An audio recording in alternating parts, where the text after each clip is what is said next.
जब से high court का रीसेंट जजमेंट आया है शादीशुदा लोगों के अफेयर के बारे में, तो लोग डरे हुए हैं। लोग सोच रहे हैं तो क्या कॉन्सिक्वेंसेस हो सकते हैं, क्या हो सकता है। क्या बॉयफ्रेंड या गर्लफ्रेंड पे सीधे मेंटेनेंस केस फाइल होगा या फिर उन्हें सजा होगी या क्या पनिशमेंट होंगे। तो ऐसी ऐसी बहुत सारी क्वेरीज आ रही हैं। तो मैं आपको बता दूं, अगर आप शादीशुदा हैं और आपकी वजह से आपके हस्बैंड को या फिर आपकी वाइफ को मेंटल टॉर्चर या फिर मेंटल क्रुएलिटी फील हो रही है, तो क्या लॉ चुप रहेगा? ये जो क्वेश्चन है ना, ये थोड़ा सा कॉम्प्लिकेटेड भी है और थोड़ा सा सिंपल भी है।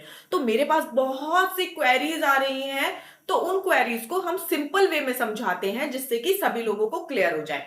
तो फर्स्ट क्वेरी है, क्या affair is equal to direct compensation या फिर ऑटोमेटिक कंपनसेशन? क्या अफेयर करने वालों को अब डायरेक्ट कंपनसेशन देना पड़ेगा? तो मैं आपको बता दूं, 2018 में सुप्रीम कोर्ट ने क्लियर कर दिया था कि इंडिया में जो एडल्ट्री है वो क्राइम नहीं है। तो अब डायरेक्ट कंपनसेशन देने की तो बात ही नहीं आती। ऑटोमेटिक कंपनसेशन नहीं देना पड़ रहा है, इसका मतलब ये नहीं है कि कॉन्सिक्वेंसेस जीरो हो जाते हैं।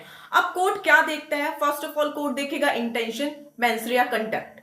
क्या जानबूझकर तो इंटेंशनली किसी को मेंटल क्रुएलिटी तो नहीं दी गई है। इसके आपके पास एविडेंस होने चाहिए।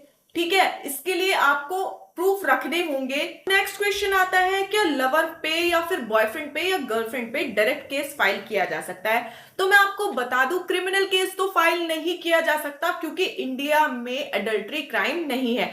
लेकिन सिविल केस फाइल किया जा सकता है। सिविल केस किन बेसिस पे फाइल किया जा सकता है? अगर हरेसमेंट हो रहा है या फिर मेंटल क्रुएलिटी हो रही है या फिर रेगुलर टॉर्चर किया जा रहा है या फिर ह्यूमिलेशन हो रहा है या सोशल मीडिया पे डेफेमेशन हो रहा है, आपको थ्रेट्स मिल रही हो, इन सब का आपके पास प्रूफ होना चाहिए। दिल टूट गया ये काफी नहीं होता।